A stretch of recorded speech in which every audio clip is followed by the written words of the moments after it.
Says Hey, we are live. all right. Hey, everybody.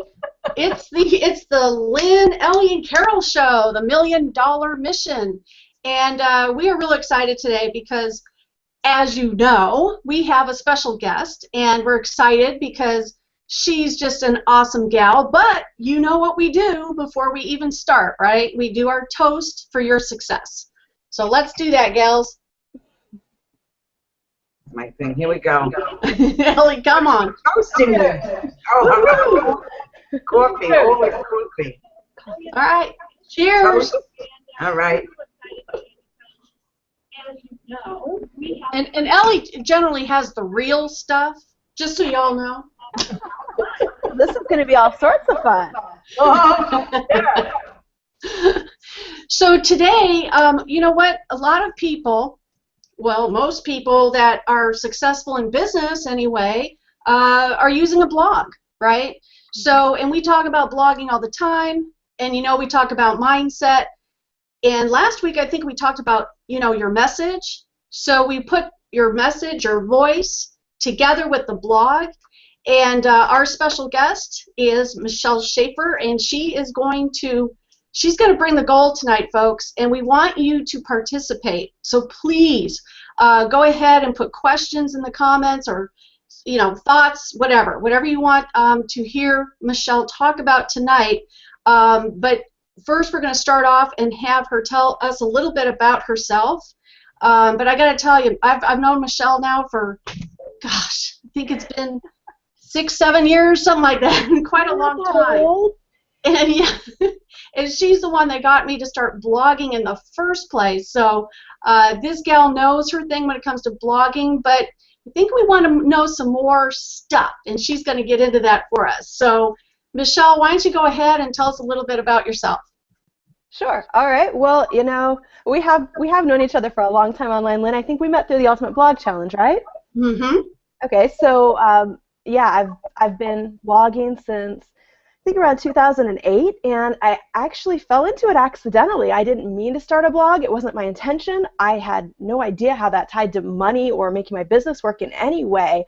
And that's actually why I ended up kind of teaching blogging and starting to train on it, was because I realized if I can do this accidentally and make it work, that means anybody can do this and make it work. So that was a really huge mindset shift for me to realize that it didn't have to be hard, that there was an easy way to promote your business online, because I got started in business in about 2000.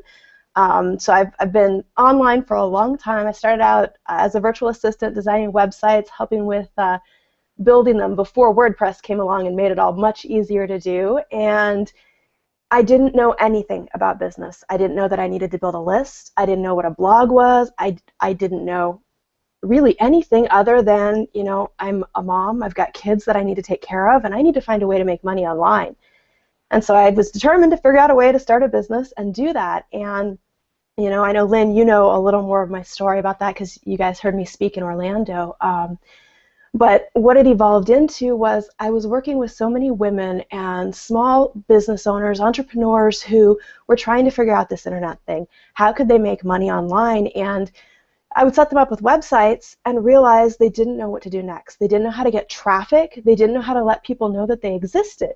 So they had a product or service or some message that they wanted to share, but they didn't know how to get it out there. And once I realized that blogging worked to just magically somehow people were finding me and wanting to hire me.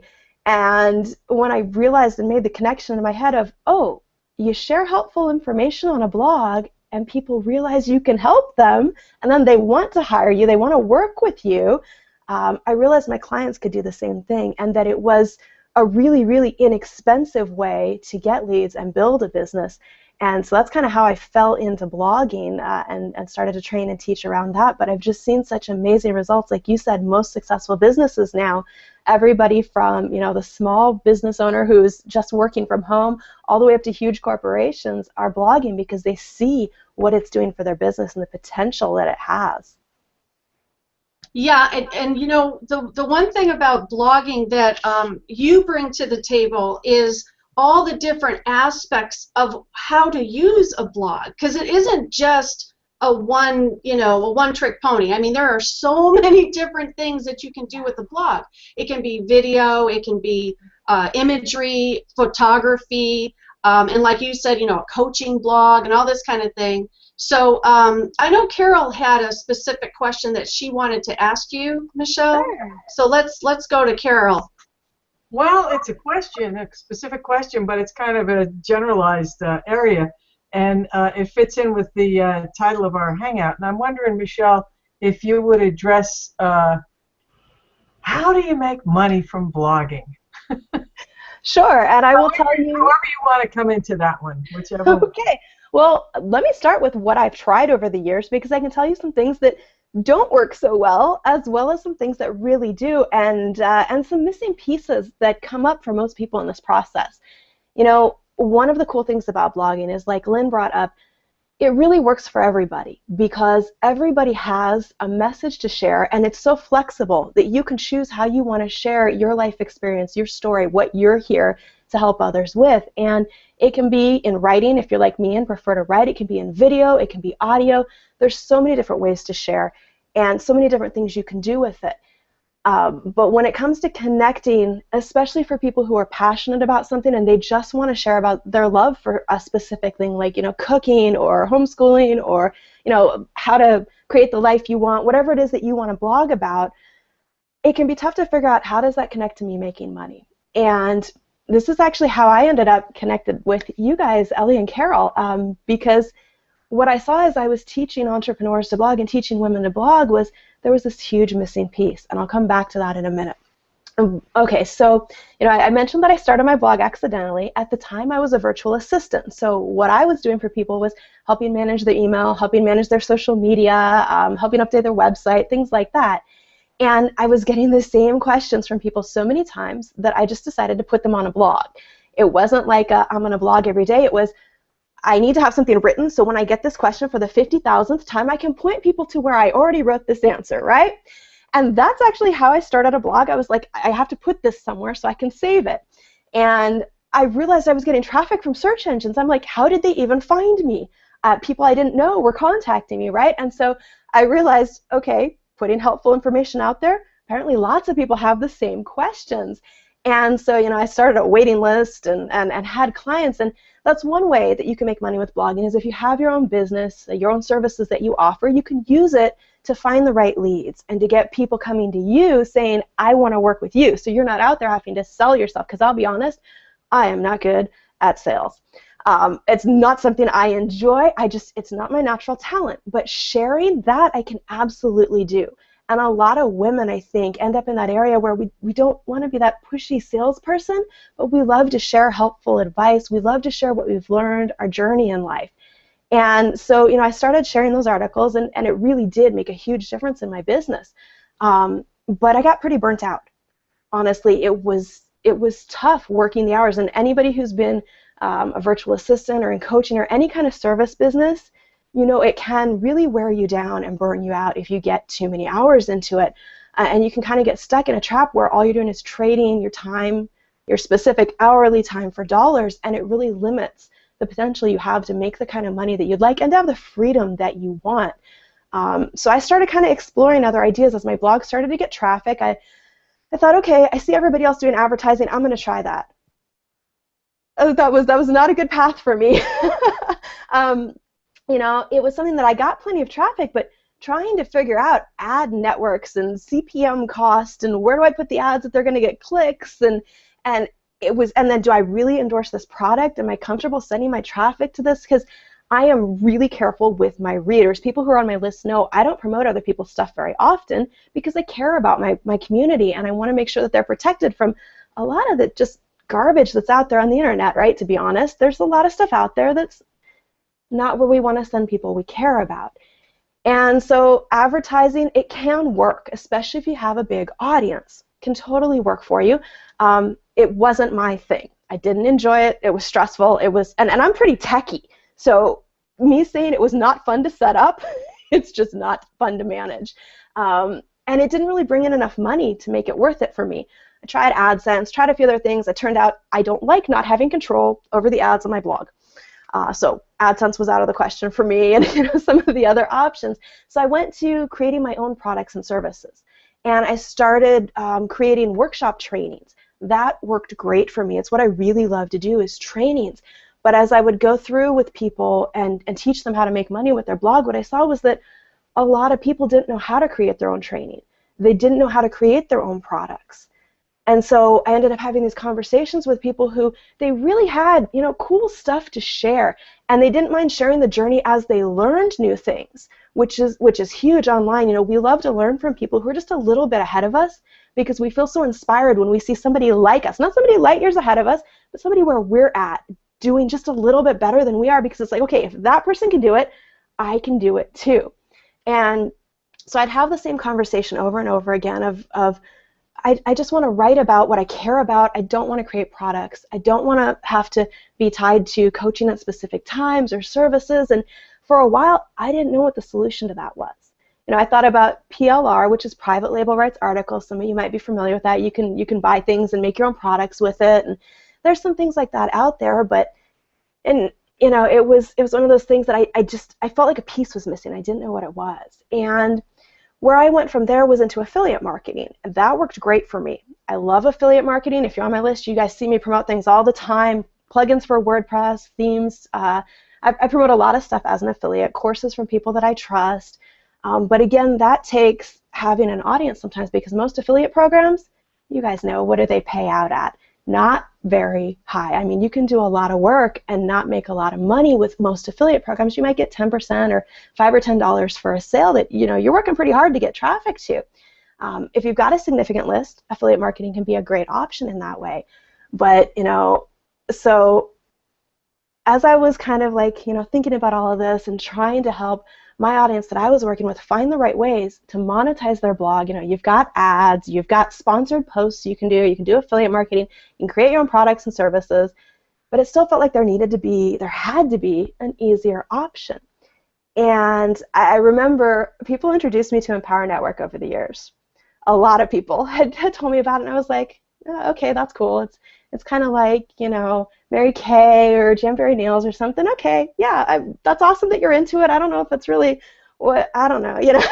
I kind of had the typical reaction a lot of people do to it, but at the same time, it kept popping back up, partially because of Lynn. It kept popping back in front of me, and I'm like, there's something to this. You know how you get that feeling sometimes of, I'm not sure what I think, but I really should check it out and give it a chance.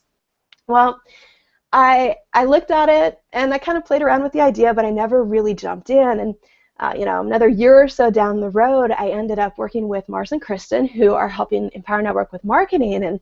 And Mars brought me to an event and had me come and take a look at the company and see what I thought about it. And I remember the first event that I went to.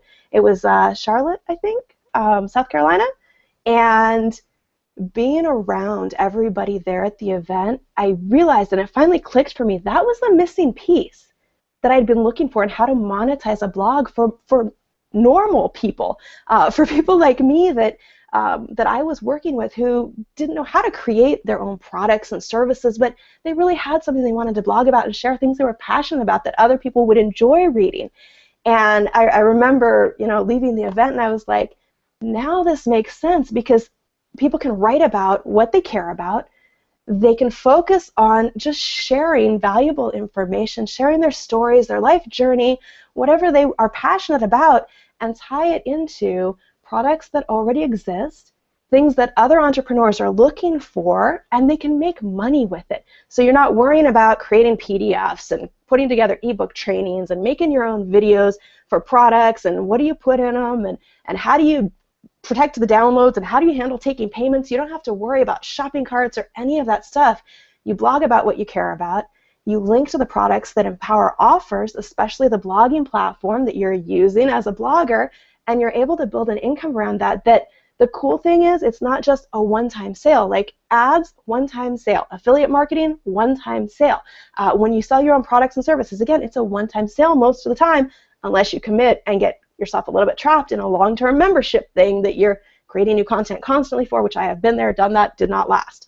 So Empower Network really allows you to make a recurring income promoting something that you can be confident in is a really good service, and they've got great products. So when I look at the question of how do you monetize a blog, I felt like that was the missing piece for a lot of people, that lets them just really focus on what they can do and takes away the stress and the headache and the want to pull my hair out of all these other pieces of internet marketing that can be really confusing.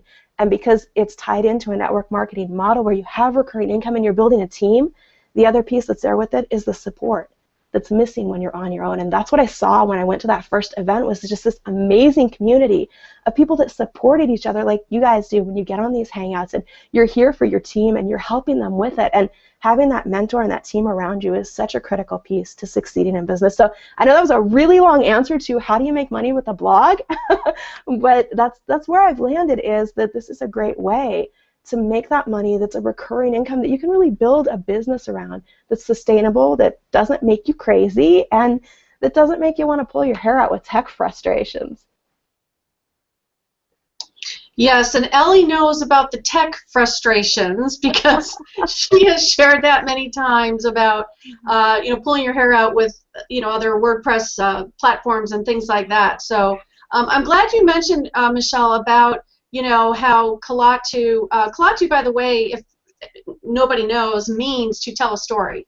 So, that's why it's really important to understand that blogging, that is what Michelle teaches now, is how you can have your voice in your blog, and that connects you to any of the products that you're promoting inside. So that was a great explanation. I loved it. What about you, Ellie? Well, I'm laughing, Michelle. I didn't realize, our journey is similar. I got on and I started designing websites for other people. HTML, okay? Me too. And I was like one of those purists. Like when Microsoft came out with Publisher, I was like, no, boo, right? Go away. Right. HTML purist, And I did that, and I live in a small area, so trying to get these people to even get it, like, because I went local, and they were like, the internet, but whatever, I did that, and then I built a few sites for myself. I was trying some affiliate stuff, but my passion is people understanding law of attraction, mindset, personal development, because it changed my life. And I found that I was coaching people, my friends, and I wasn't getting paid. And so I thought, I got on WordPress and it was new. I know when the bugs used to blow that thing up all over the place. Yeah. Every time you updated, everything broke. Everything broke. Error messages everywhere. And then when you really wanted to do something, I could get back into the back because we knew HTML and we could manipulate it. I've been there. I've done all of that. I started a blog and I thought, well, I'll just talk about what, I believe in, my passion, what people, and I was shocked at the response. Like you will, I was like, oh my God, people are finding me. And I built a coaching business, and I got exhausted. So I totally relate to what you're saying. It was exhausting trying to create my own products, keeping up with this one, and for me, in personal development, here's what most people's problems were. Even if their life started to get better, you know what they were like? I hate my job and I need a way to make more money. Yeah. So when I found this, because like you're saying, this community is amazing. Okay? It's an amazing community. And we talk and teach and live so much personal development. And then we have that support team behind us, and we have the products. I am just like, this is a match made in heaven. Yeah, in heaven.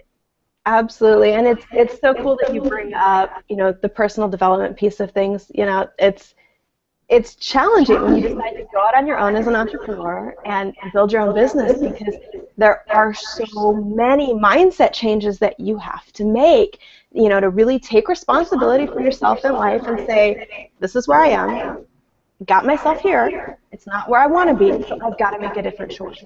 And when you're building a business, if you have support around you for that, it just makes such a big difference in achieving that.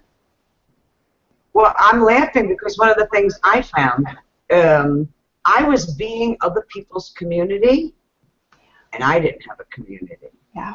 So I was really burning out. Yeah. So I just want to jump in here quick because Raymond asked this question a while ago. This is a good question. It's for you, Michelle. What is the biggest mistake you see that most new bloggers make? Oh, great question. Let's see. I'll tell you some of the biggest mistakes I made, and then I'll tell you the biggest mistake I see other people making. One of the biggest mistakes that I personally made when I started my blog, other than like not realizing I was going to blog, kind of a mistake, there were really, I think, three big mistakes I made. One was I didn't quite understand how to write for a blog. And I'll come back to these and share a little bit more about them. The second was I didn't know I needed to build a list. I didn't really even know what a list was. And the third one was I didn't realize the power of a community around a blog. So the first one, not knowing how to write for a blog.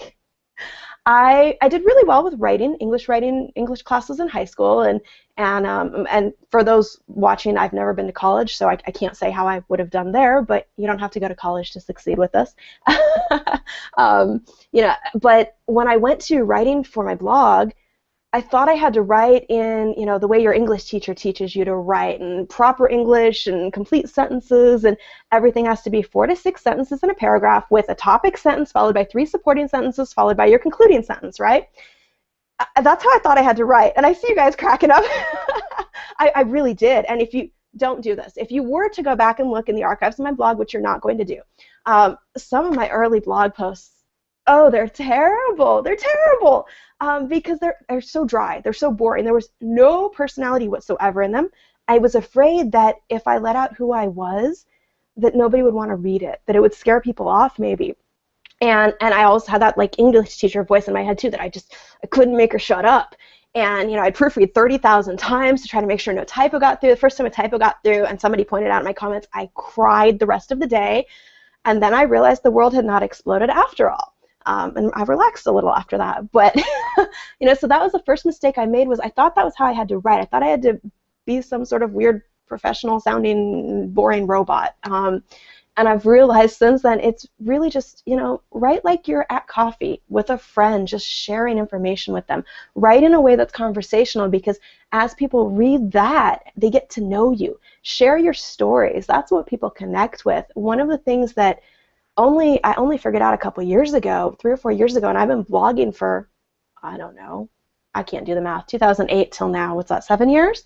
And writing for my business before that, not well, which the interesting thing here is, even though I started out wrong, things didn't work well, as far as from my perspective, I was still getting leads, I was still making sales in my business.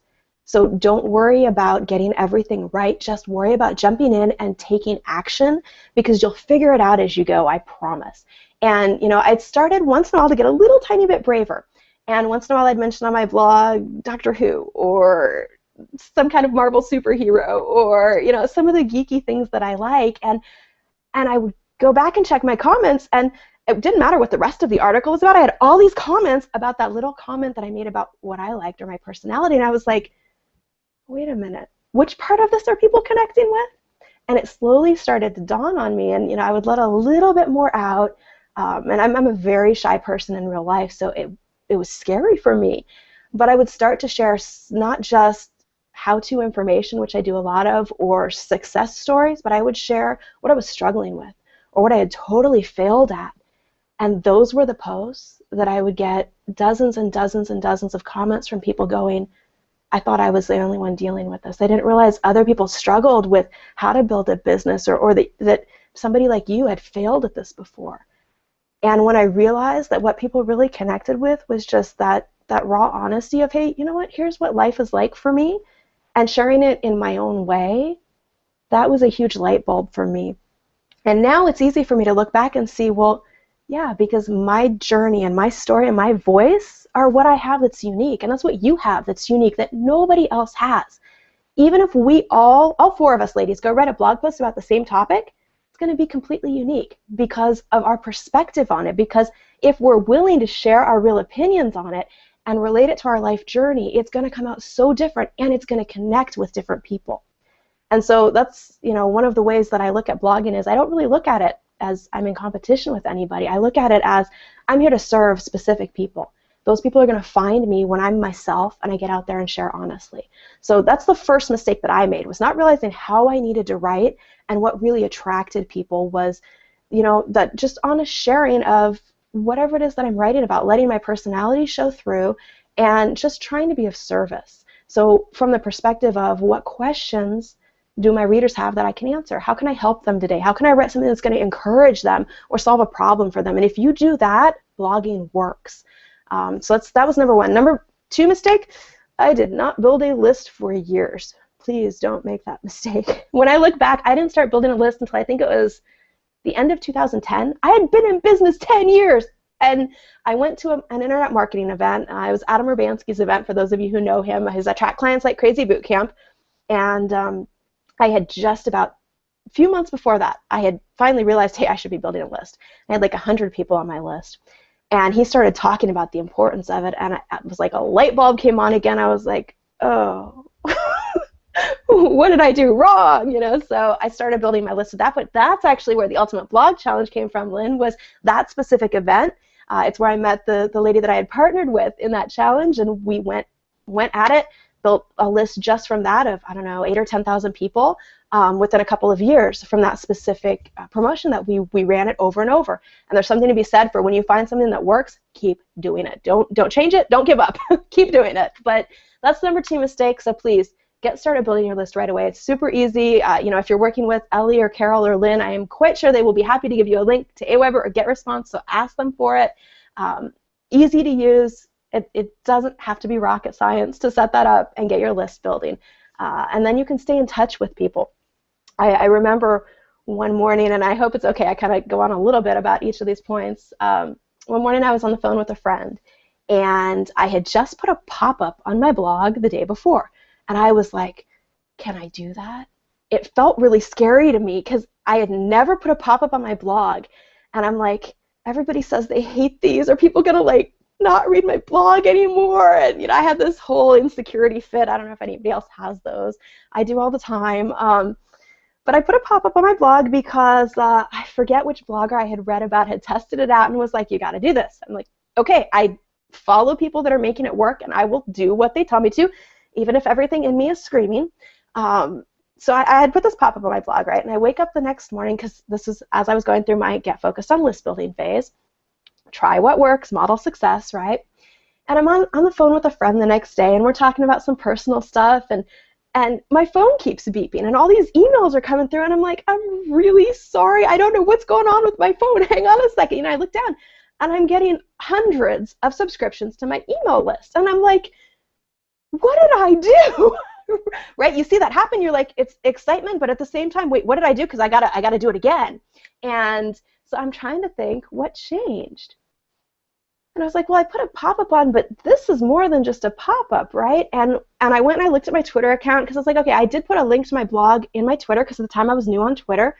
Could it be Twitter? And, you know, I'm trying to figure it out. And what it actually was a combination of the fact that I had added the pop-up, which got me more than 25 times as many subscribers from the same amount of traffic when I did the numbers.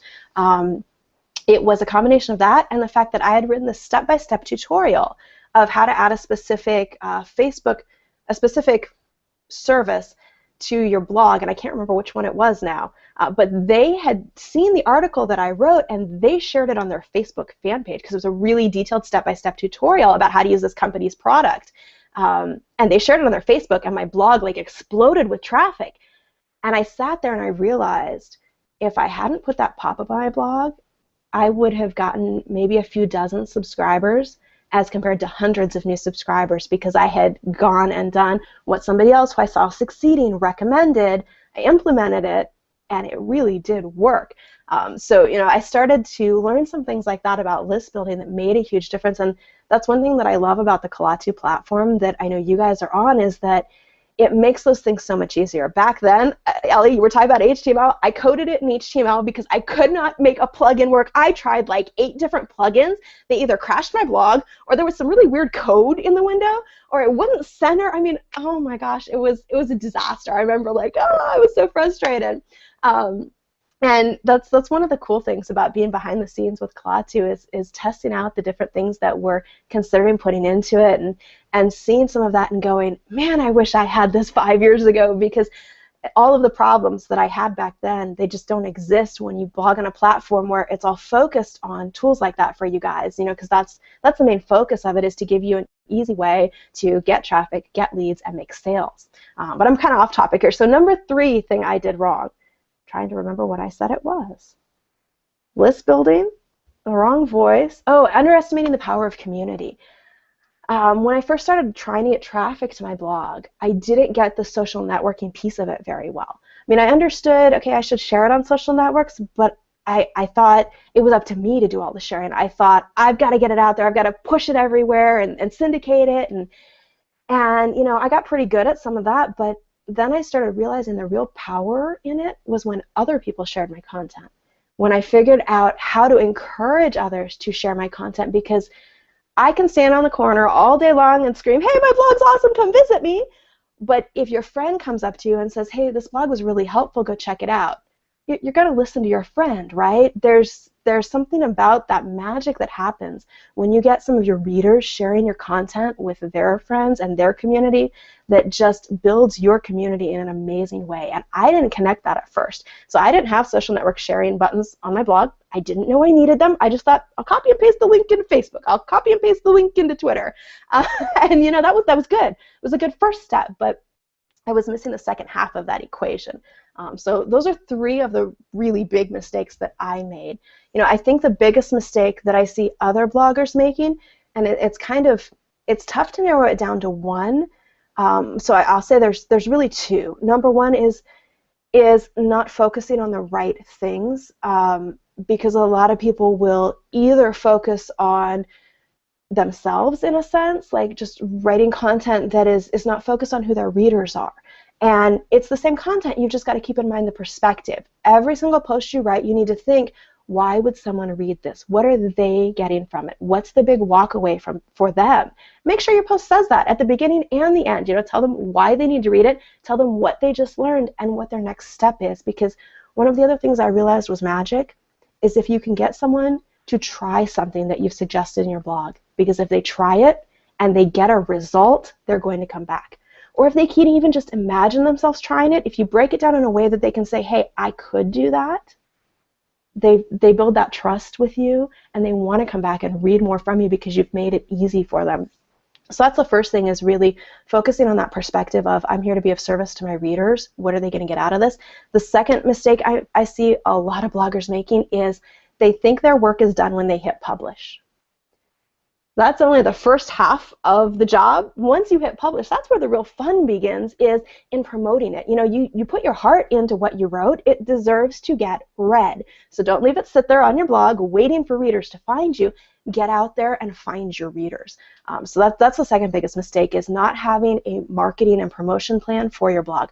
I have a specific checklist that I go through. Every time I hit publish, I know the next 15 things I'm going to do, and I go through my list one at a time and check them off. And that's how I get traffic back to my blog. And I can tell you, when I don't do that, I get maybe 25% of the traffic or less than I do when I actually promote it. So that's a huge mistake that a lot of bloggers make, is just focusing on the writing piece and not the promotion of it. Oh my God, wait a minute, I have to ask Raymond. Raymond, you think she answered your question? I hope so. I'm jealous because I wasn't taking notes down because I was watching over there. I'm like, I'm going back and listening to this again. Excellent. Thank you so much. And I'd like to mention, too, that I'm glad, Michelle, you included about testing things. Because that was me when I first started blogging, as I felt like I would break something or I was doing something the wrong way. And I think, by you telling people, yeah, just go test it, go test it out. Focus in on who your audience is, what you want to share with them that's going to help them. But just, you're not going to break anything. But I do have a question for you. Can there be too many plugins, like too many pop-ups, too many banners, too many, bells and whistles on your blog? Okay, so that's a really great question, and depends on a couple of things. If you're on your own self-hosted WordPress, yes, you can absolutely have too many plugins. been there, done that. You can crash your blog. You can slow it down to like snail speed. So be really careful with that if you're dealing with your own blog.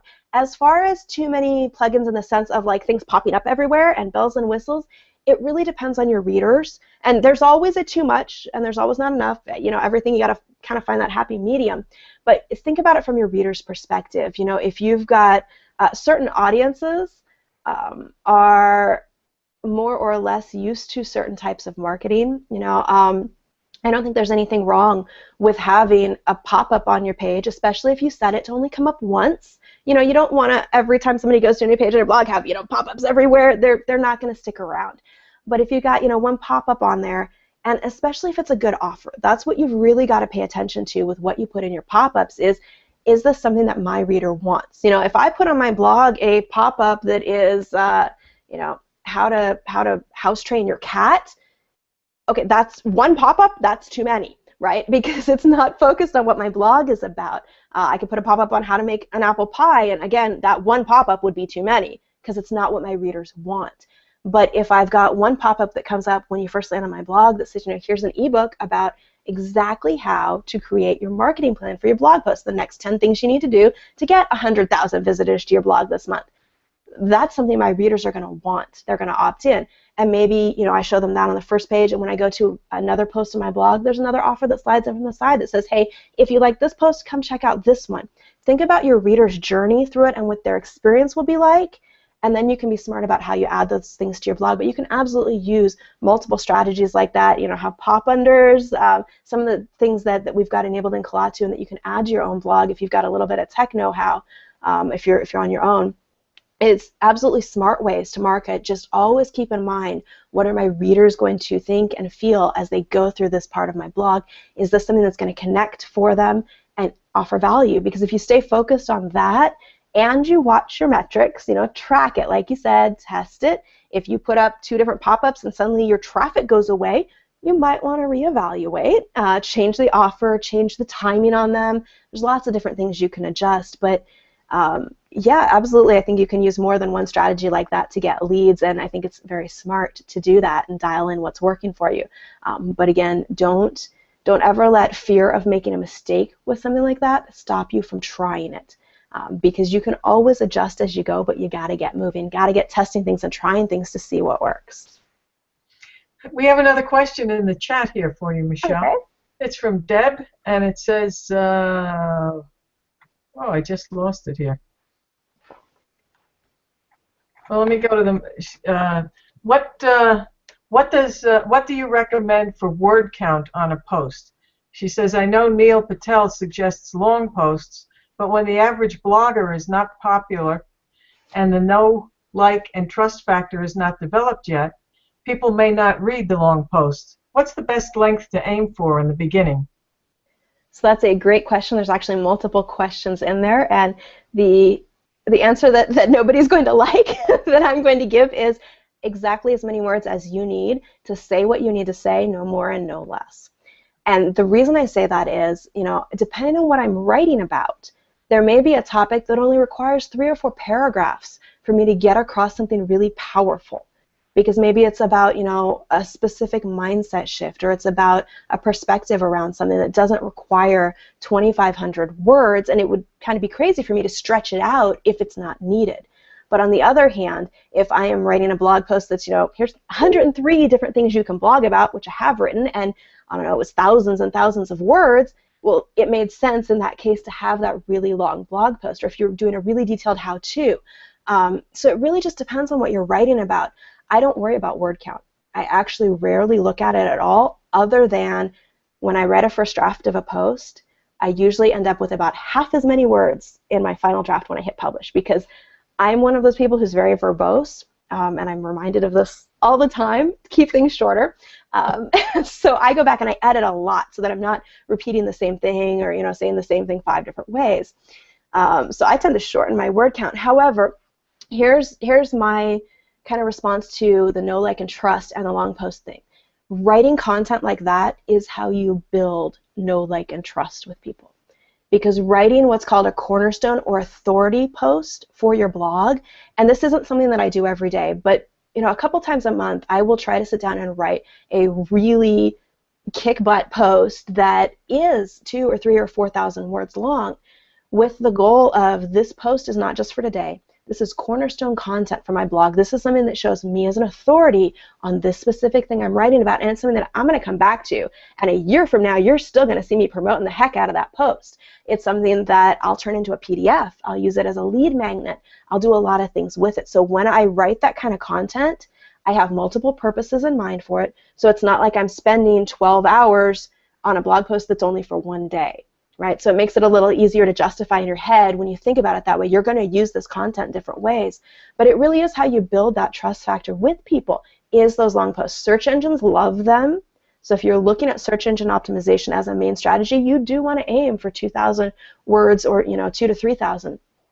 Because it gives you enough text to optimize for the search engines to really see what you're talking about, to do some deep linking in your own blog, linking out to other authority sites. There's a lot you can do when you get that kind of post. For a lot of us, that kind of post every day is a really tough goal to achieve. I couldn't do it because I wouldn't have enough time to focus on a lot of the other pieces that I've got in my business and in my life, because I do still occasionally like to spend time with my kids and go to the gym and sleep once in a while. So I don't focus on that as my goal for every day. I make it something that I am trying a couple times a month to really write a great post like that, and then I promote the heck out of it. But as far as word count goes, it's one of those things that, for me, honestly, it's like SEO. I don't worry too much about it, because that's not the main strategy that I choose to promote my blog. I choose to promote it, social media, to do a lot of free strategies like that, get other people sharing it, and I've chosen to focus on what I enjoy. I guess that's another big mistake I see people making. I'm really active on Twitter. I love Twitter, and I have people come to me and say, I don't want to do Twitter. Do I have to? Of course not. Don't do things you hate. It's your business. Find the ways that you like to promote. Figure out what your writing style is. If you really, really hate writing a 5,000 word post, then don't do it. There's other ways you can create cornerstone content as well for your blog. You can do interviews where send an email, and I know Neil talks about this strategy as well. Send an email to 15 authorities, ask them all the same question, compile it into one blog post, and you have a 2,000 or more word post that's fantastic content that you didn't have to write yourself. So if you don't like writing that kind of content, just get creative about how you come up with it, because you do want some of those types of posts on your blog, but again, you don't have to do it yourself. And one of the things that I've learned is focus on what you like. I'm on Twitter because I love it. You don't see me on Facebook as much. It's not really my thing. I enjoy Twitter more. And I've given myself permission to use the marketing and promotion strategies that I like. Because if you put together a business, or you put together a plan that you don't enjoy, you're going to find yourself not wanting to get out of bed in the morning, not wanting to execute on it. So create something that you like, that you want to do, build things around that, and you're going to see it works a lot better. You're going to wake up excited to go do it, and then you get results. Because if you don't take any action, you're not going to get any results, right? So there's my long-winded answer to word count in a blog post. Great. And I did find the other question here that Deb had. It says, cool. She asks, is there anything we should consider when choosing a Kalatu theme for our blog? Ooh, fun question. And I suppose color isn't the right answer to that. I'm one of those people that, like, if you ask me what kind of car I drive, I'm like, it's silver. I don't know, it's silver. I like the color. Don't pick your blog post theme based on that. What I would look at is, again, reader experience and who your audience is. Go look at some other blogs that write about similar topics to you and figure out what they have in common. What are the common elements in their layout, and what is the feature of it? If you're blogging about food, you want to pick a theme that's got nice big pictures. There's one of our themes that's got the 3 in a row on the main page. I forget which number theme that one is. If you're blogging about food or travel or something that is really image driven, you want something that showcases those images on your front page. If you're blogging about something that you've got a lot of videos that you're doing, you want to pick a theme that works well with a layout for videos. So look around in your niche, people who are blogging about similar things to you. You can use alltop.com to find popular blogs on whatever a similar topic is. Go see what they have in common for those top blogs out there. The people that are doing well with blogs, I promise you, they are testing everything. They're trying different layouts. They're figuring out what works well. And if you go look at 10 popular blogs who are getting a lot of traffic, and you see 9 of them have something in common in their theme, it's probably something you want to consider making sure is in your theme. So that's how I would go about choosing not just what's in your theme, but what you put in your sidebar, in what order, and all of the options related to layout in a theme. Is look at what's out there that's working for similar blogs and figure out why, and figure out how you can use that in your own blog. And don't pick one just based on color. So Michelle, I'm going to throw this one in here, and it might be a wrench. Okay. But I know we have a lot of people from our team and from other Empower Network teams on the Hangout. And even if you're not, you can get the Kalatu blog below. We have a banner there. You can grab Kalatu today. But at any rate, it's a 14-day money back guarantee. So try it out. Yeah, there you go. There you go. So what I want to ask you, and you may just say no, I'm not going to say anything. Can you give the audience any kind of secrets or things that are coming soon for the Kalatu Premium, especially for business owners, entrepreneurs? I see all excited over there. Oh gosh. We love secrets. We love secrets. I see that. Normally I'm the one on the webcast that's like helping filter Travis, and some of the people on the team like, don't tell the secrets. So let's see.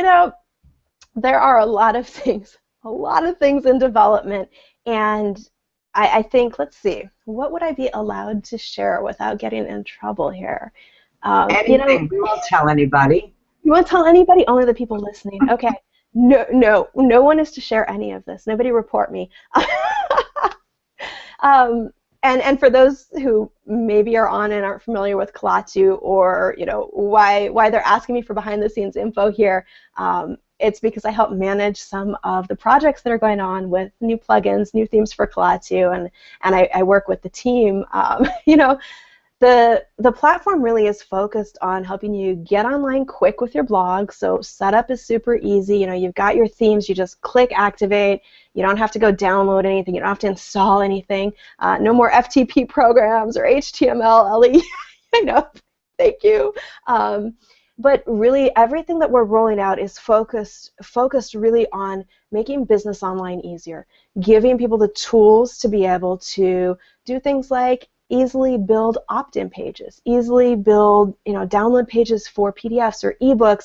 There's so many things that are coming soon, and I don't know how much I'm allowed to share, but the next premium plugin that's coming out, I think you three already know, is really, it's something similar to, if you're familiar with Lead Pages or Megaphone app or some of those tools, that allows you right inside your blog to build opt-in pages, to build those funnel pages, and I can't give away too much of what's coming with it, but if you've ever wondered, how do I make my own giveaway freebie, or what do I say in it, you're not going to wonder that anymore in a couple of weeks. Everything that everybody's developing behind the scenes right now is really, we're focused on that piece of leads for people of we've, like I said earlier, we've solved that puzzle piece of what do I sell, how do I make money with my blog, but the pieces that are still tough for some people are, how do I build my list? You understand what to blog about, hopefully. You've got, the 21-day blogging challenge plugin, the idea generator, the headline generator. You've got lots of ideas, but getting people who come to your blog to convert into someone who is on your list, a lead for you to follow up with and to continue being of service to, that's a missing piece for a lot of people. And I can't give away all the secrets. Travis would kill me. But what he's putting together is absolutely amazing. It's something that is going to make it, point and click simple. You won't have to struggle with that piece of, what do I give away to get people on my list? How do I make an opt-in page? Do I really have to pay another $100 a month for another service that I have to remember yet another password for? I don't know if anybody else is like me. I'm constantly clicking the forgot password link. There's too many passwords. Really, our goal is to bring all of those tools that you need into one place. And so everything that we're rolling out, you're going to see, is moving that direction of making things as simple, one-stop, one-system, easy for everybody, and the pieces that go along with that. And, you know, there's other cool stuff that we're working on behind the scenes. You guys know multiple languages are in the works so that the platform will be available in Spanish and Portuguese, and we're working on updates to, you know, some of the plugins that are already in there. Lots of cool stuff is coming soon, but it's all really focused on helping you get more traffic, helping you turn that traffic into people who are on your list, because you've got to be building that list, because otherwise somebody comes to your blog once, maybe they read an article that was helpful or inspired them or motivated them, or, you know, taught them how to cook the perfect pizza, or how to organize their house, or how to change their mindset around something, or you know, how to do something in their business, and they left. They didn't join your list. That means now they're out there wandering around on the internet, getting lost. You're not able to stay in touch with them and continue being of service to them. So really getting them on your list is important. If you believe you can help people, then you've got to be building your list, because you need to stay in touch with them. Otherwise, you're letting them wander off and stay lost in the mess that is the internet, right? So building your list is really key, and that's a piece that the next things you see rolled out are really focused on making that easy. And then, of course, turning those leads into money in your business, into a sustainable long-term income for you. So, you know, everything's tied into those three goals, really. I don't know if that was no, that was good. I appreciate that. I think that gives enough little... I've got to be careful what I say. I know. I understand. But I want the audience to understand, too, that we have this kind of caliber of person like Michelle that manages, you know, she's one of the managers inside this development team. And I'm telling you, we can't have anything better. I mean, you know, along with, you know, your dynamic duo, Travis and Tara and Vanessa and all of them.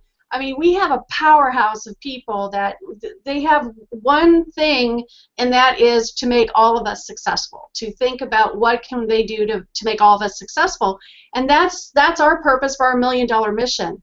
So, Ellie or Carol, did you want to ask? I have to ask a question. I promised Raymond I would ask this question. All right. So, Michelle, what you talked about, after you publish, you hit publish, and then your work just starts, and you have a checklist. Here's what Raymond wants to know. Can we get a checklist? Sure. I'm not in chat on the page, but I'll post the link in chat. See that? All right.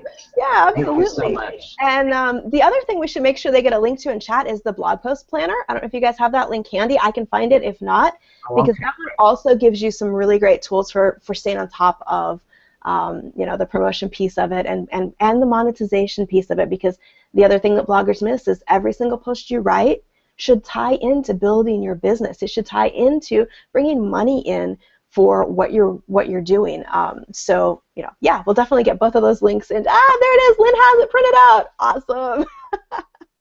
Both of those links into chat. You know, just for a second to kind of bounce off what Lynn was saying, one of the things that I really struggled with, even though I'm a little techie. Actually, I'm pretty techie, to be honest. I do know a lot of code, and I know how to break my blog really well. And that teaches you really fast how to fix things when you're on your own, because if you're on your own blogging on, you know, self-hosted WordPress, or you're on another platform somewhere, one of the things you run into a lot is you break something and there's no support or help there. I can't tell you how many different hosts I've been with that when I emailed them, they'd be like, well, that's software you installed. The server is running fine.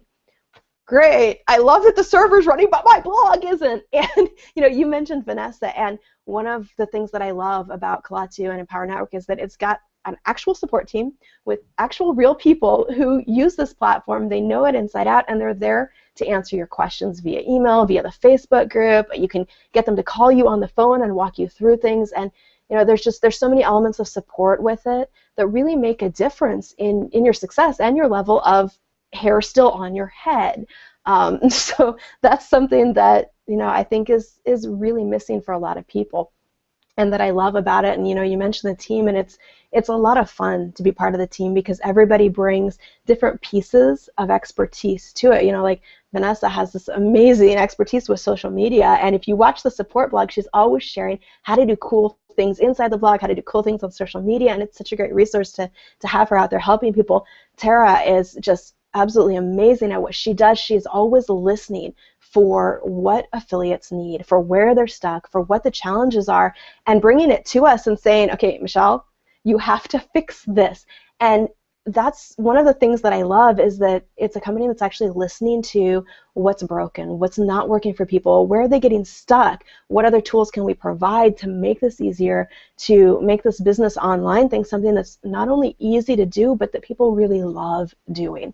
And you know, we've just got such an awesome team around us of people that do bring their own expertise, their own personality and energy to it. And it's a blast to work inside the company. And I think it's the main reason why I love Kalachi so much, and I know Ellie, Carol, everyone. When you get on this platform, it is just simply amazing. It really is. And this team just keeps making it, you know, more simple. They're giving us more tools and more things that we can use with this blog. So that's the fun part of it. You don't have to use them all, but I mean, you have choices on what you want to use to make your blog stand out. And like Michelle says, is you know, geared towards your audience. So okay, yeah, so you don't have to worry about testing the different pieces, because when we activate something, we've already tested it on the dev server, crashed it there, and figured out how not to crash it. You know, it's something that's a piece of it that I love, is I know that everything that's in there are the right tools that I need to build my business, to get, you know, traffic and leads and sales. And at the same time, it's things that somebody else did all the testing, somebody else figured out what plays nice with each other.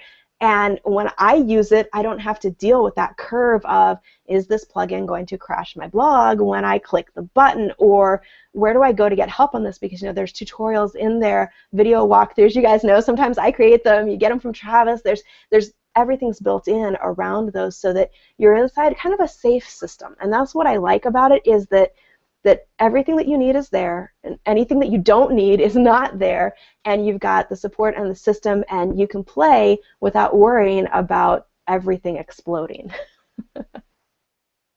And we like that, to play without worry. Go ahead, Carol. Let me grab one more quick question in here, Michelle. Sure. This went over my head and a few other people who were at our table in Vegas. What was the criteria on which the people who were chosen for awards for the blogging, what was the criteria that caused them to win? Oh, the 21-day blogging challenge? I guess that was it. The three people who got up on stage. Okay. Yes, when Paul did his amazing Vanilla Ice rap with J-Cron. And yes, those kind of things do happen at Empower Network events. You can't miss them. Got to be there. If you don't have your ticket to Orlando, make sure you get your ticket, guys. It's going to be an absolute blast. And you just don't want to miss it. I don't know if J-Cron will rap again, but just in case, be there. So it depends on the particular challenge. This last one, and for those who aren't familiar, the 21-day blogging challenge is something that Empower Network runs every month. Usually starts on the first Monday of the month, and it's just blog every day for 21 days to create that habit. Because once you get through that once, you realize, okay, that was really cool. I did it. You know, it doesn't have to be a really scary thing. And get that habit formed, then it's easier to keep going. But the last challenge, it was that they were active in the challenge, and it was based on sales of Kalachi Premium. So there's both a blogging element and a sales element to it. In the past, it was based on sales of Kalachi Basic. So it's both, are you blogging, and are you getting other people started blogging? And that's how the people on stage ended up there. Great, thank you. And Deb said also, thank you so much for answering her questions. It was very helpful. Good. But, you know, it's one of those things, I wish somebody had given me permission sooner. And I know when you're an entrepreneur and you're doing your own thing in business, you don't need anybody else's permission. To quote Ayn Rand, it's not who's going to let me, it's who's going to stop me. I don't know, I probably butchered that, but you know the quote I mean, right? But it's hard, especially if you don't really know for sure what you're doing, to give yourself that permission. And I wish I had realized sooner that it was okay to focus on the things I enjoyed and to do things my way in business, of course still following what works. And you have to have a system, and you need that guidance of mentors so that you don't totally veer off the wrong direction on your path. But at the same time, it's totally okay to be you and do things your way. That'll change as you learn more, as you grow in business and as a person, but do what you love. Do what excites you. You know, I forget who said the quote, but something like, what the world needs, do what makes you feel alive, because what the world needs is more people who are alive. And so many of us get stuck in, well, these are the 50 things that I'm supposed to get done today, instead of what am I here to do today? Who am I here to serve? Who am I here to help? How can I make a difference in the world? What am I passionate about that I can share? What's one life that I can reach out and touch and change? And that's really the thing that I love about Empower Network when it comes down to it, is that one at a time, the people in the company are reaching out and changing lives, because it makes such a difference when someone who hasn't quite figured out how to make money from home, or who's stuck in a job they hate, or who can't afford to buy groceries for their kids, which is where I was at when I started my business and got serious about it, was in a heap on the floor crying with my child because our fridge was empty. Didn't have any money for food. I didn't know what to do. And when somebody else reaches out and says, hey, I know the answer to this, I can help you change your life, that's what really makes a difference for people. And being part of a company that does that and shows regular people like me, I'm not anybody special. I'm a stay-at-home mom. I don't have a college education. There's no reason that I should have succeeded in blogging as a business. And I did it accidentally. And that to me says everything, that if I can do this, anybody can do this. And seeing people reach out and change lives one at a time, that's why I'm here. That's why I love being part of it. And I've forgotten what the question was, but that's what excites me about it and makes such a difference, is that anybody can do this, and it's something that I see people reaching out and changing lives one at a time. And that's what I want to do when I wake up in the morning, is not I've got to go to a job that I don't like, or not I've got to figure out how to buy groceries today, but I'm taking care of my family, and I'm doing something that in a small way is changing the world. Because as we create more entrepreneurs, more people who have that freedom and who can in turn share that freedom with others, that does change the world. Even if that's only changing the world for a few people, you're changing their world, and that's amazing, the effect that we can have on lives. Wow, that's really powerful. I'm glad you mentioned that, Michelle, because it is about living your life. I mean, that's what we're about.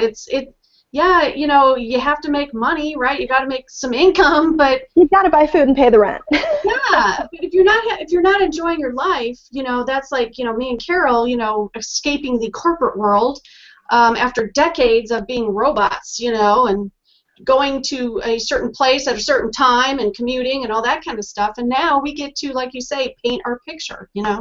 Well, and we all have so much more value than that. Yes. One of the things that I remember, when I was a teenager, realizing, and when you're an early teen, it's kind of rebel against all authority. Adults know nothing. But as you get a little older, you start to realize the value that once women especially, I think, hit a certain age, the perspective and wisdom they can provide on life is so valuable. And I learned so much from older women who are willing to share their experiences and willing to share how they've changed their lives and taken control of them, because I think a lot of people my age or younger haven't quite figured that out yet, how to stand up for themselves and really say, this is what I want to create, and this is what I'm here to do, and I'm worth it. I deserve this.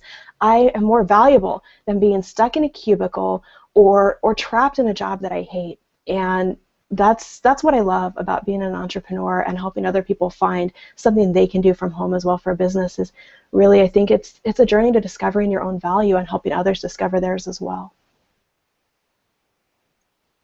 Everyone in the chat does all kinds of comments about what a great experience this was for everybody, how much content and value that you gave them. And one of the fellas there, I think it was one of the fellas, filled up his notebook already. So. Awesome. Well, I'm glad to hear that. I appreciate so much you guys inviting me on tonight so that I could... We appreciate, gosh, I can't even tell you how excited we were, and I'm even more excited because of the information you shared tonight, Michelle, because obviously, yeah, like Carol said, there's so many people that have gotten tremendous value from this. Good. So I'm glad it's recorded. I'm putting this on my blog. Awesome, which is a great way to get content for your blog, guys. Remember, you don't have to create it all yourself. You can go click it in bed on a YouTube Hangout, or take notes from this. Go share on your blog just one thing you learned, or go write about, again, we talked about what your value and your passion is. Go write about that. There's so many things that you can share from somebody else, or that you can share what you're learning. Blogging can be a blast if you just kind of relax about it and do what you love. Sure. So Ellie, Carol, do you have anything more for Michelle? Oh, we could keep it here for 4 days. Oh, yeah. We can keep talking. I want to respect your time, Michelle. We can take more comments and questions if people, are still hanging out here. I'm absolutely up for more questions. I do need to plug in my MacBook or I'll disappear. So give me 2 seconds to grab my cord, and I'm happy to stick around and take questions if you guys want to. All right, yeah. Anybody else that has any questions, pop them in the comments there. Really anything, even something that might be specific to your own, to your own business, to your own goals, that kind of thing, and how blogging, maybe Michelle can relate and help you towards that, because, I'm telling you, blogging is where it's at, right, gals? I mean, it's incredible. Oh, yeah. I'm looking. I wonder if people jumped off because. Yeah, I think maybe they might be thought that we were like towards the end here, but yep. We can keep going. I mean, Michelle is offering to do that. So let's see here. Okay. So Raymond wants to know about the replay, because yeah, the replay would be great for anybody to embed it in your blog post, and then write something. Take just one of the aspects of what Michelle shared and write about that. Make it the title. Create a good keyword from it, and like I wrote down this cornerstone content. I'm probably going to write about that. That's brilliant. I love that. I can't take credit for that. That's a pro blogger thing. And if you don't have the book yet, 31 Days to Build a Better Blog, absolutely recommend it. Okay, 31 days. Yep.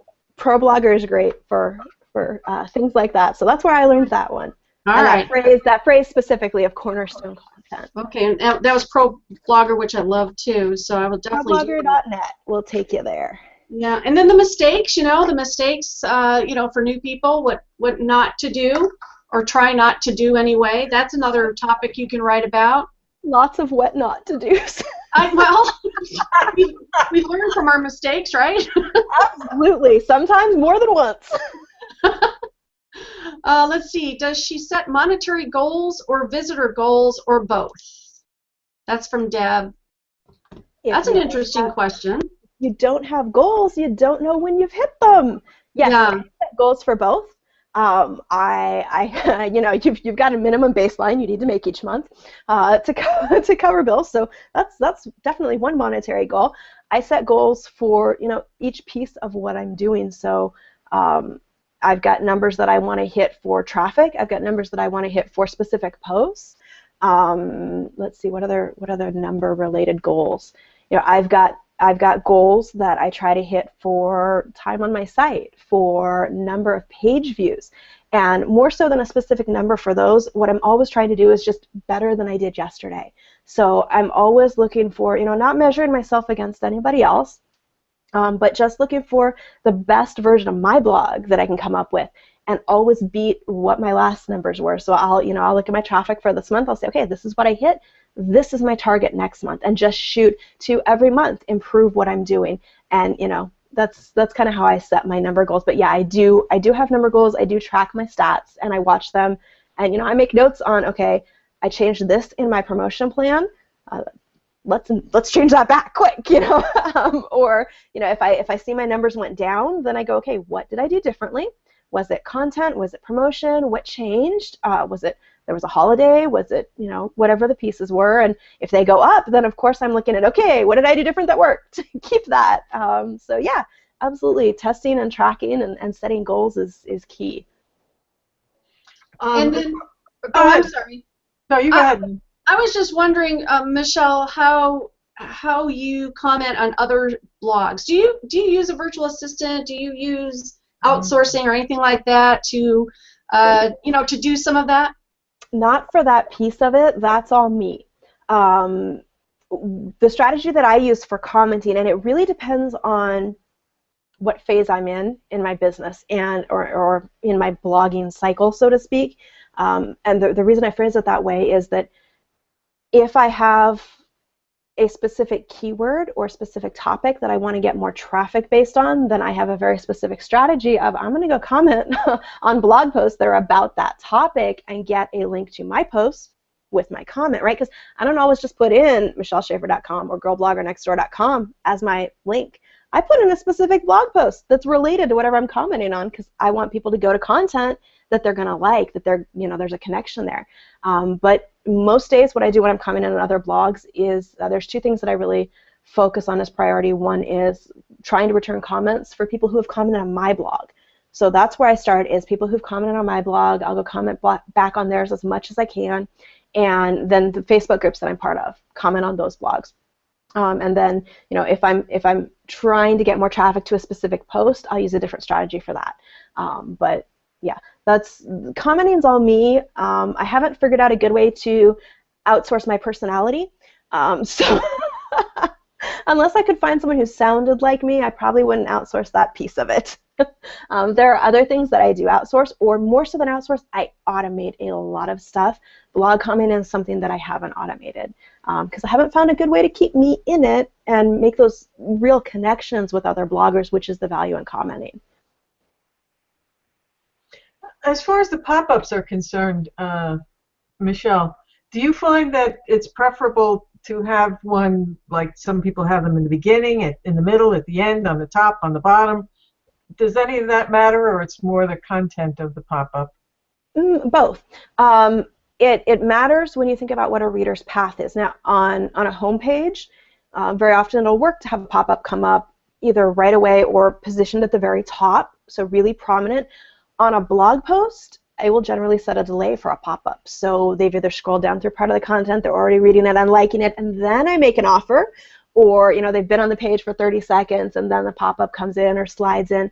I find that actually increased my opt-in rates when I put a delay on it on blog posts or content pages. But again, that's something you can test out, see how your audience reacts to, see what kind of opt-in rates you get. But when you think about it, from a reader's perspective, if a friend sends me a specific blog post and I land on it and immediately there's this pop-up, I'm like, well, that's not what I was looking for. If it's a really good content match and it's the same topic, I may still opt in. So it's not something that's going to immediately make people run away.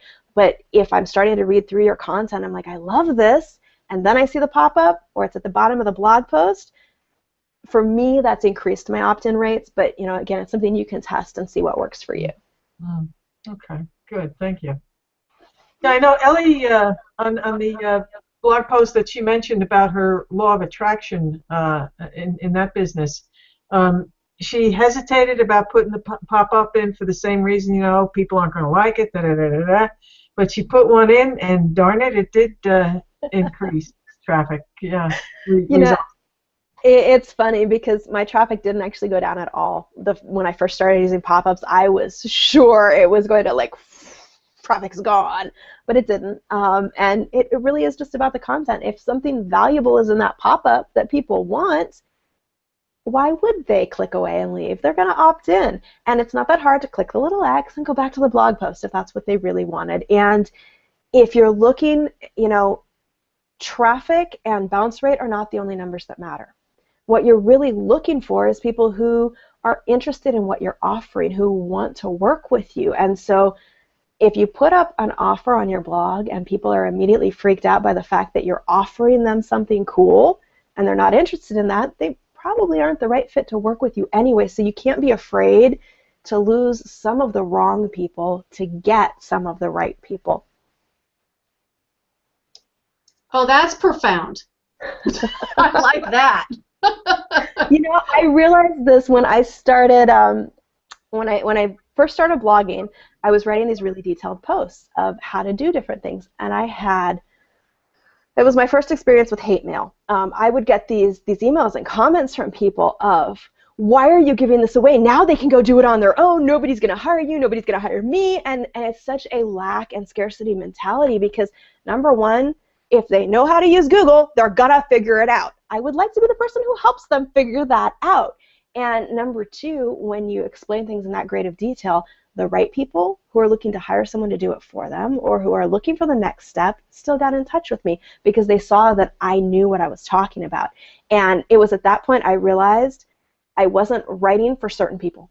The certain people were just not my audience, and I had to be okay with the fact that some of them were not going to be my fans, they were not going to like me, and I am the personality type that I want everybody to like me. It was huge for me to accept that it's okay if not everybody likes my writing, if not everybody likes that, you know, I have a huge crush on Iron Man and I'm going to write about it from time to time, or, you know, there's some quirky things about my personality that, you know, some readers might not like, and that's okay, because I may not be the right teacher for them to learn from, because if my personality comes out in my blog and they see who they're getting if they choose to work with me, then there's no surprises later when they sign up to work with me and they're like, well, I didn't know you were this casual, or I didn't know you'd use those kind of illustrations. And you don't have people running away from you at that point of, yeah, this isn't what I thought. If you're really you on your blog and you're genuine about the way you interact with people, they're going to fall in love with you for you and your personality and your teaching style, because my teaching style, absolutely not for everybody. That's why so many different people teach blogging, right? Because different people connect with different things. It's why we have so many different churches and so many different religions, and all of them are able to have a crowd and have an audience because the right people will connect when you're just you. And that's one of my favorite things about blogging, is that it really does help you to bring in the right people. And that's sort of related to pop-ups. A couple of questions coming in about analytics and tracking. What kind of analytics do you use? How do you track?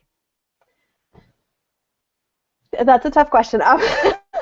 Over the years, I've done everything under the sun to track. I've done heat maps. I've done Google Analytics. I test out a lot of different things. Right now, my blog is running through Cloudflare, which gives me some analytics. I've got Google Analytics on it, and I think I still have Crazy Egg on it. I've got, and I don't recommend using all of these tools. You know, what my suggestion would be for analytics, I see Ellie laughing. My suggestion for analytics is pick one tool to track it and just stay consistently checking that tool. Google Analytics is a good one. And you can put that on any blog and put it in the header code box. You can put almost anything in that header code box, as Ellie discovered. I know, we've been back and forth on that, guys. You can hack your CSS on any of these templates. If you know what I mean, go play with it. It's all sorts of fun. Anyway, you know, just find one analytics tool. Google Analytics is a good one, and it's free. And get it on your blog, and then check your stats against that every month. Because if you're in too many different tools, they will all give you slightly different results, and it can make you crazy trying to figure out, well, which one is accurate? Well, which one is this one says this and this one says this, and well, last month I got this many visitors in Google Analytics, and this month I got this many visitors in some other service. Just if you stick with one tool, and more so than the specific number, watch whether it's going up or going down. Watch what the trends are, and you'll have a much better grasp of what's happening on your site. So that's my 2 cents on analytics. Is, you know, Google Analytics is a good solid one to use, and I used to like Google Analytics, but they got freaking too analytical. they do have a lot of info in there. Yeah. I mean, I use them, I do, but sometimes it's like, what the hell? I remember when it used to be so much more easier. Yeah. And now I don't know if people are realizing, but a lot of keyword information is not being put out there anymore. That's a privacy thing now. Yeah. So, you know, and that's one reason I just kind of look at in general, is my line going up or down? And you can lots of times see, oh, I was writing about this topic when we went up, you know, and I promoted this and what have you. And so sometimes you can also get a better gist of what your audience wants just by looking at that. But absolutely. And honestly, more than specific traffic, more than how many views a blog post got, I look at shares and comments, because that tells me, did my audience like it, and did they connect with it? Is it something I should write more about? If I get 50 comments on something, well, then I'm going to write about that again. You know, if I got 100 people to tweet it out, then I'm going to go, well, number one, click to tweet plugin works really well. Number two, I'm going to go, okay, there's something that's connecting with my audience here. What was it? So those are 2 metrics that I really do watch, is social shares and comments on my blog posts. And by the way, if you're not responding to every single comment on your blog posts, make that a priority to try to do it. It's easier some days than others, I know, especially when you start getting a lot of comments, but you can immediately double the number of comments on your blog if you just reply to all of them that come in. So make sure you're replying to those and watching for ideas in your comments, because people will give you some great follow-up topics. There was a question here on branding. Let's see. I know branding is important. Does a logo help more with branding? Well, a logo is part of your branding. You know, it's an image representation of your brand. It's not something that's essential when you're getting started, but it doesn't hurt, of course, to explore that piece of it. And you know, when you're looking at branding, it's really more than just your logo. It's who you are, your personality. For most of us, anyway, it's more about us as a brand than it is about a business brand. So I'm not quite sure where to go with that question. If they want to say a little bit more about what their question is. I'm wondering if they're thinking, do you need a logo for your blog? And Okay. you know, I agree with you. If you're just starting out, don't spend all your time trying to get a graphic for a logo or thinking about it and all that kind of thing. No, especially because you're going to change it 5 zillion times before you finally settle into a brand. I just got my new blog theme this week, so mine's about to change again. Honestly, it's keeping the blogger next door, but the colors are changing, the layout's changing a little bit. It's something that it grows with you when you are your brand. And you know, if you really want a logo, you can go to Fiverr and get one done, get some ideas, see what you like. That's definitely an option. But I would say it's something that's cool to have, especially as you grow a little bit more and you know what direction you're going, you know what you want to do, what you want to blog about, but it's not essential to getting started. Kristen would kill me for saying that. Branding people would disagree. So take this coming from someone who is not a brand expert. Brand experts would tell you to go get one. But again, I think a lot of it is just, you know, get out there, get started. You will figure it all out as you go. One of my favorite inspirational videos, I'll have to post it in the comments too. Anytime I get discouraged, I watched it. It's Danielle Laporte, and one thing she says is, "You will figure it out." And I remind myself of that when I get stuck on branding or logo or promotion or offers or anything else. I'm like, okay, I will figure this out. And it's okay not to have it figured out right away. Okay. Well, I think we've imposed on you long enough at this point, Michelle. And this has been utterly fantastic. Whoa, there's so much there. Yeah, we really appreciate you, coming on. You're our first special guest, by the way. So, cool. Yeah, you're our first special guest, and so we're really pleased that you accepted the invite, and yeah, you really laid out some really gold nuggets out there for everybody. So thank you, Michelle. Oh, well, I appreciate you guys inviting me on, and anytime I'm excited to be able to be here and have a conversation with you guys about blogging. Yeah, this was very, very good. And so what we do on our $1 Million Mission, we toast out. We toast in, we toast out. So, I know people can go on and on and on with questions, but, we'll be back next week, and maybe we'll have Michelle back, another time, especially after things develop, with collecting. We find out more secrets, right, Carol and Ellie? Uh-huh. Yep. You can get her to divulge more. Well, yeah. And if you don't tell her that we're going to get Travis. Oh, I'm going to have to monitor you guys. I will have to be here every week just in case. All right, everybody. So cheers to your success, to your journey, and we will see you next week. Thank you, Michelle. Indeed. Thank you, Michelle, so much. So much. We'll be seeing you.